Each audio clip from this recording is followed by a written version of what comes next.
Views expressed belong to its participants and are not necessarily those of the management and staff of WRAL or Capital Broadcasting Company. It's time for answers to your medical questions and get an inside look at the latest in healthcare, technology, and treatments. This is Rex on Call. Welcome to Rex on Call, live on WRAL. I'm Sharon Delaney for UNC Rex Healthcare. Tonight, we're talking about moms and babies. Everything from pregnancy to infertility to the joys and challenges of taking care of newborns, as well as postpartum depression. If you're watching us live, you'll see we actually have a studio audience with us tonight, made up of new mothers, moms-to-be, and women who'd like to become moms. If you have questions tonight, they could be answered by our experts as well. Our guests taking your questions are Dr. Marie Ambrose Thigpen, a neonatologist from UNC Rex Healthcare, and Dr. Ann Collins, an obstetrician and gynecologist from Center OBGYN.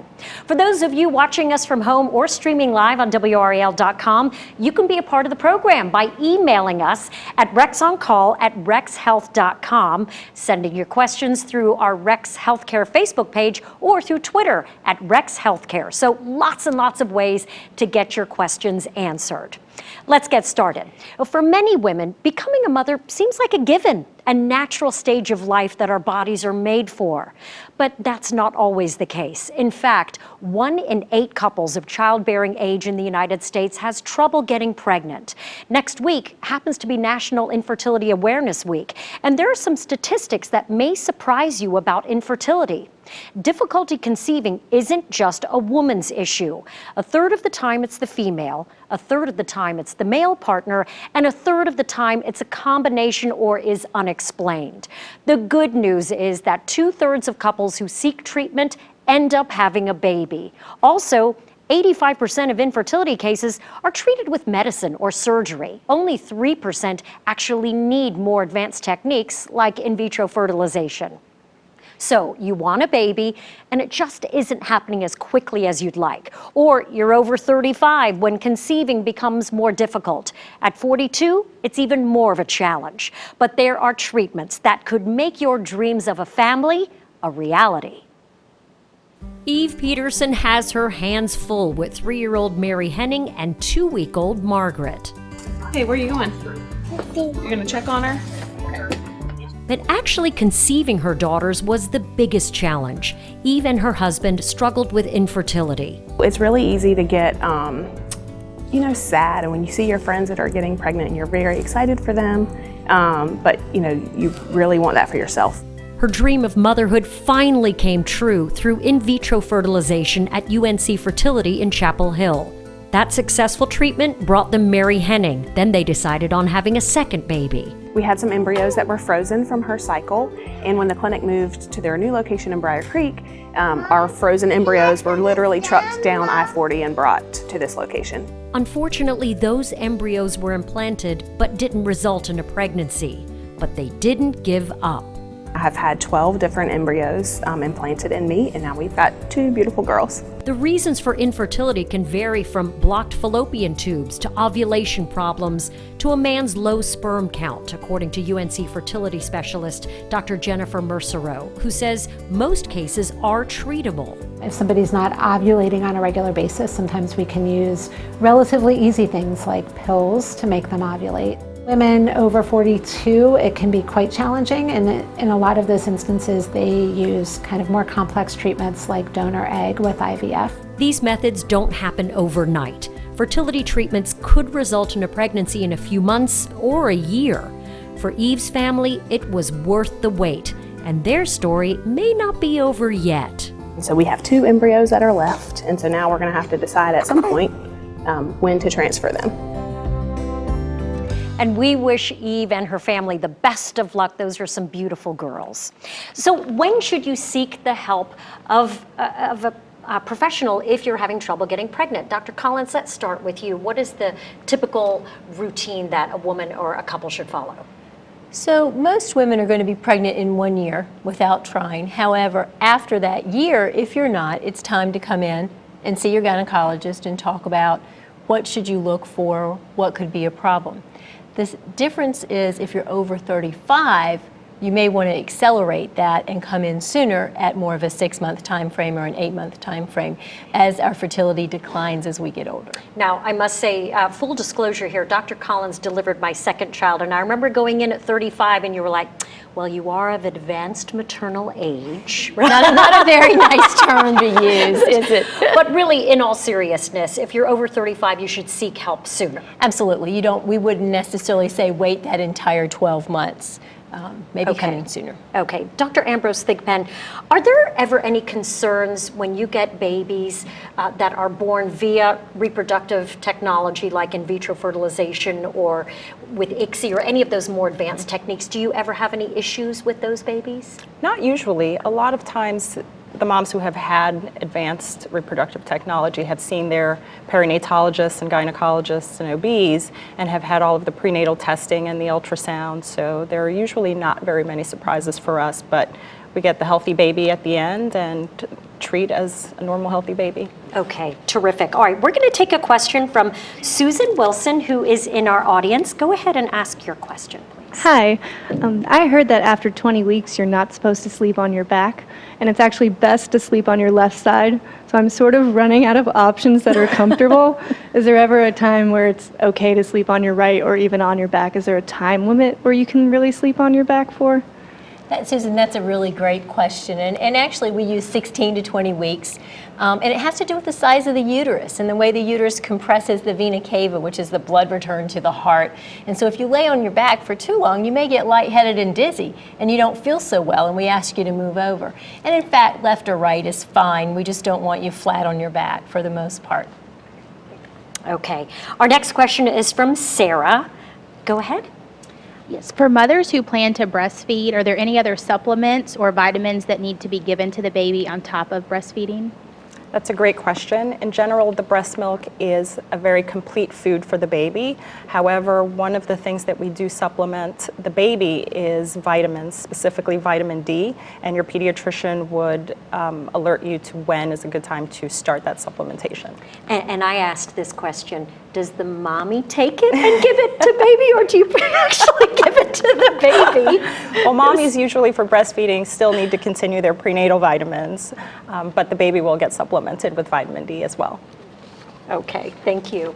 Well, we are coming back right after this break to answer your questions. Just send us an email or through our Facebook page, or you can tweet us. And as we go to break, you've probably heard that music and song can help soothe new babies and improve their development. Well, that's why a group of talented nurses and other volunteers at Rex Women's Center have been working hard on a labor of love for babies and parents. They've produced a professionally recorded CD that includes original songs and beautiful classics. All of the music is performed by members of the Rex family. It will be available at the Rex gift shop starting on Mother's Day. Take a quick listen to a sample from What a Busy Day. I swear I promise I will do my best to stand guard while you get your rest. What a busy day. Only I'm glad to be here with you on this heavenly, heavenly, heavenly, heavenly. It's never just one thing that makes a place unique. Around the Triangle, you'll find a blend of the visionary right alongside the tried and true. At UNC Healthcare, we're building a system that brings together expertise and empathy. Those two things mean complete care for people all over the Triangle and around the state. You still remember when you got the diagnosis. It was as if your whole world came to a stop. All the things you cherish. What didn't stop was the comfort and support you received from UNC Rex Cancer Care. Community-based care, combined with world-class, innovative treatment tailored to your needs. It turns out your diagnosis wasn't the end of hope. It was really the beginning. North Carolina Heart and Vascular is hard at work providing exceptional cardiovascular care to you and your community. And because we're your neighbors, what matters most to us is getting you back to what matters most to you. Visit us at ncheartandvascular.com.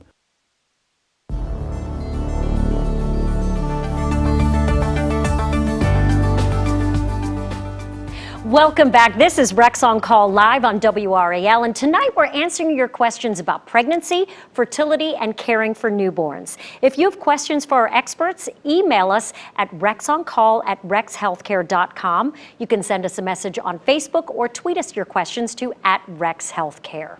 So we have a question from Kara, who's in our audience and pregnant with twins. Yes, I dealt with infertility and am blessed to have twins. I'm 13 weeks along, so it's been a long road for me, and now I'm really concerned about what the CDC has come out with the Zika virus. So if there's anything that you can tell us, what we can do to protect ourselves, and then how will I know if I get stung by a mosquito with the disease? Can I get tested? Kara, that's a really hot topic right now, and we're all learning and it's all evolving. However, we know a few things, that it is certain mosquitoes that carry it. Unfortunately, we have not seen any of those mosquitoes transmit the virus in the United States. The people who have developed it have traveled to endemic areas. So the biggest thing is don't travel, and more importantly, don't have your husband travel unless he absolutely has to, because there's some very strong data that men can still transmit the virus. So after your husband has traveled, if he was actually diagnosed, you have to be very careful for 6 months. If he had no symptoms, 8 weeks. We do have tests, and it can be performed if need be. The symptoms are very non-specific, like a lot of viral syndromes. They're muscle aches, fever, you may have a rash, and you may notice that you have some redness in your eyes, around the lids of your eyes, called conjunctivitis. And if you have that and you have a risk factor, either your husband's traveled or you've traveled, you should see your doctor and have the testing. And if you are positive, there will be very specific follow-up and ultrasounds that will be done for the baby. So it's a staycation for you guys for a while, I think, right? Okay. Our next question is from Aaron. I realize all newborns are different, but when would be a good time to try to get them on a sleeping and eating schedule? And could you also talk about the pros and cons of sleep training? So that's a great question. Lots of mommies ask that all the time. In general, newborns are very time consuming. They require food, some capacity, every 2 to 3 hours. And sometimes when they're going through growth spurts, which can happen at the end of the first week, second week, and also at about a month or so, they might want to feed a little bit more frequently than that. So you're going to be busy every 2 to 3 hours feeding the baby. Other needs of a newborn baby include clean diapers, just holding the baby, that bonding time. So the decision to move baby out of your room is really a personal one, but usually doesn't happen in the first few months or so when the feeding demands are so high. Okay. Our next question is from Anne. I'd love to talk about birth. Specifically, I've heard a lot about birth plans and how it's super important to put one together, but I was wondering if you had any recommendations for how new moms and dads-to-be should put together their birth plan, and any misconceptions that we should be aware of before we do that. Sure. A lot of patients have birth plans, but not everybody has a birth plan. And I think the important thing is, especially at Rex, we're going to do so many things that were already in some people's birth plans, like skin to skin. As soon as that baby's born, we want to put that baby on your chest next to you so that you can start that immediate bonding. It's also helpful for maintaining the baby's temperature and doing many things like that. Our expectation is also that you're going to keep the baby in the room with you because of some of the feeding issues that Dr. Ambrose Thigpen suggested as well earlier. So there are many things like that that we're going to do. I think you should figure out what's really important for you and your husband, what you feel like is the most important thing about the birth process. But I also think you need to bring it to your obstetrician prior to going into the hospital. They may have something that you would like that the hospital can't offer you. And we want to do what you feel comfortable with. We want this to be about your healthy birth experience, but we also, at the end of the day, want to make sure you're healthy and your baby's healthy. Thank you. Well, coming up, we will answer more of your questions. Just email us at rexoncall@rexhealth.com. You can send us questions also through Facebook or send us a tweet at Rex Healthcare. As we go to break, we want to invite you to join us for the 2016 Rex Hospital Open Golf Tournament. It's coming up May 9th through the 15th at TPC Wakefield Plantation. Rex Charity Golf has raised more than $9 million for health care and services for patients in our community. This year's Web.com Tour Tournament will help support the new North Carolina Heart and Vascular Hospital at UNC Rex, under construction at the hospital's main Raleigh campus right now. For more information, you can visit rexhospitalopen.com.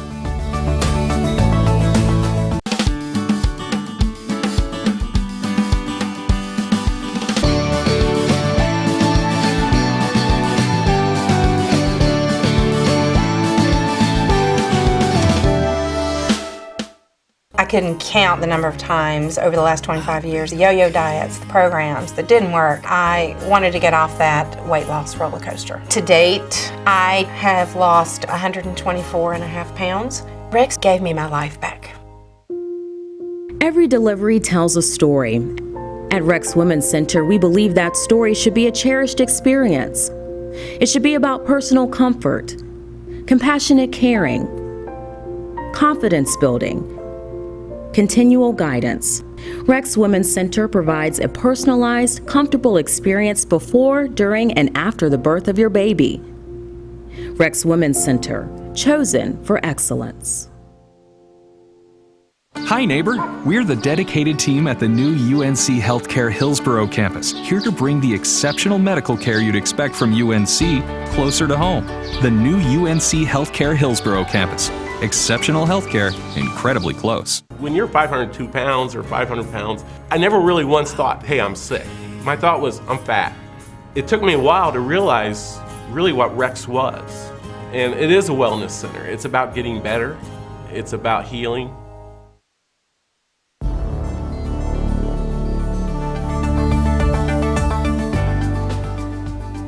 Welcome back to Rex on Call, here live on WRAL. To reach us at Rex on Call tonight, you can email us, tweet us, or Facebook your questions.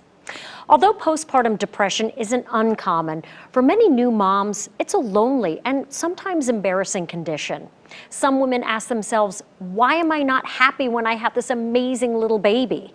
Well, now a new UNC-developed research study and smartphone app could help us answer the many mysteries of postpartum depression. Like any mom, Evelyn Bussell was overjoyed when she delivered a healthy baby girl.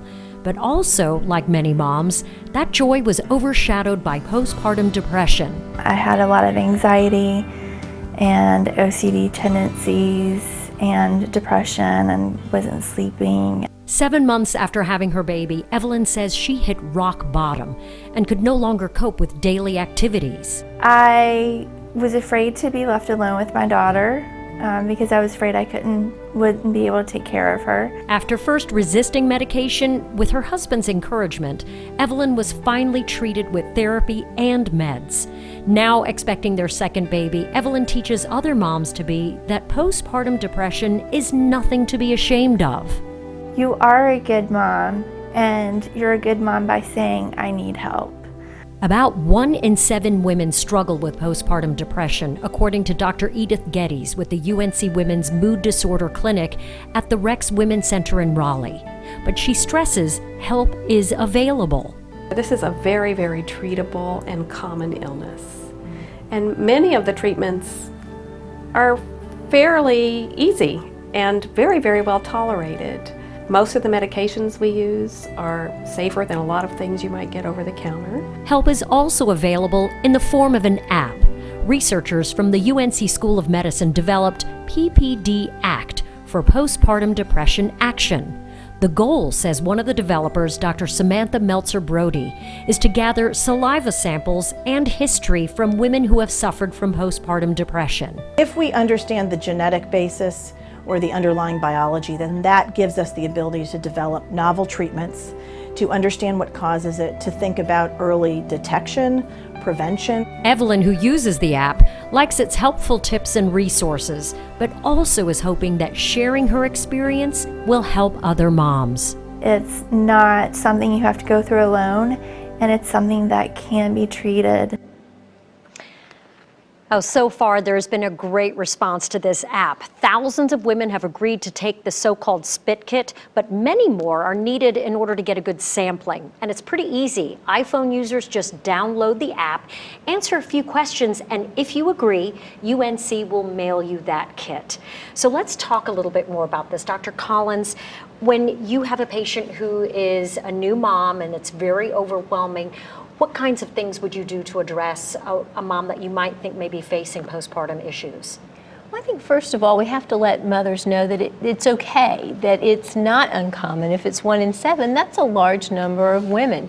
And it is a biological process. It's a combination of hormones. It's a combination of perhaps lack of sleep, whether you have more support, whether you've had a stressful delivery, whether you have a baby in the NICU, which can be very stressful and challenging. And we try to find out what are their symptoms. Sometimes just a little bit of help, sometimes a couple good nights of sleep can help, but sometimes we really need to do more. We've been very fortunate with UNC to have their postpartum depression clinic, and that we have a support group that has helped a tremendous number of women. I just think, please ask for help. Call your gynecologist, call your obstetrician, let someone in your family know, because it is vitally important, and you want to enjoy those days with your baby. And if we can help that, then you're going to have a better recall of the entire event. Sure. Now, Dr. Ambrose Thigpen, how does postpartum depression potentially affect a newborn if their mom is really struggling? Well, we try to provide what's called family-centered care. So in addition to us taking care of the baby, we do kind of try to hone in on what's going on with the mom and the dad, because there are a lot of things that can get missed just in day-to-day shuffling of parents coming in and parents coming out. But by asking the mom, how is she sleeping, how is she eating, talking to dad about his feelings too, we can sometimes pick up on the fact that there may be something there consistent with postpartum depression, in which case we would encourage mom to follow up with her obstetrician as well as refer them to the mood disorder clinic. But it can affect her milk supply, it can affect her bonding with the baby. So we try to look at that specifically when we assess the whole family. Okay. We do have time for one quick question from Ann Waters. Oh, you already asked your question, sorry. From Teresa. Hi, I recently had a sinus infection and my doctor prescribed antibiotics, which a lot of people told me I wouldn't be able to take. So can you tell me why some are safe and others are not? It depends on the type of antibiotic that it is. Some we are tried and true. We've been using for years, and we use them on babies all the time. And some, because of the mechanisms of action, are not so safe, and they may concentrate in your milk supply, which then gets passed on to the baby. Certainly we want to keep our patients healthy, and we want you to stay healthy so you can continue to nurse the baby. And there should be no problem finding an appropriate antibiotic in pregnancy. It might take a little bit, but we can find it. We're going to have our final round of questions coming up right after the break. This is Rex on Call.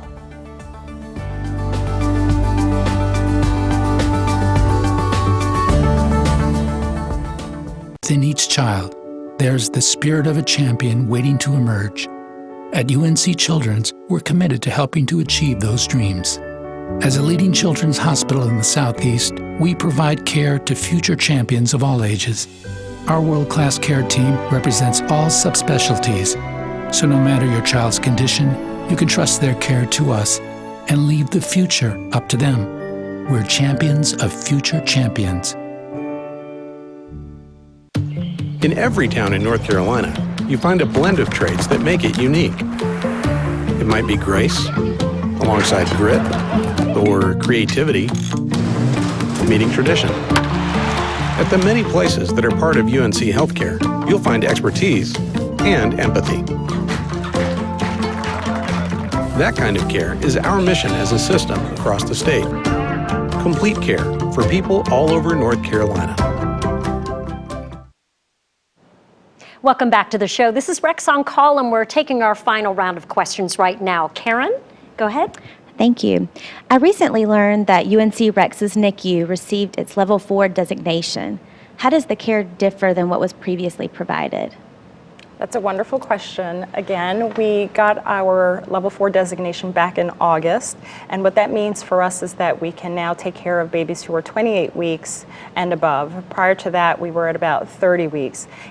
We have been delivering the same quality, family-centered care regardless of the age of the babies, but now we can take care of a little bit younger babies and not have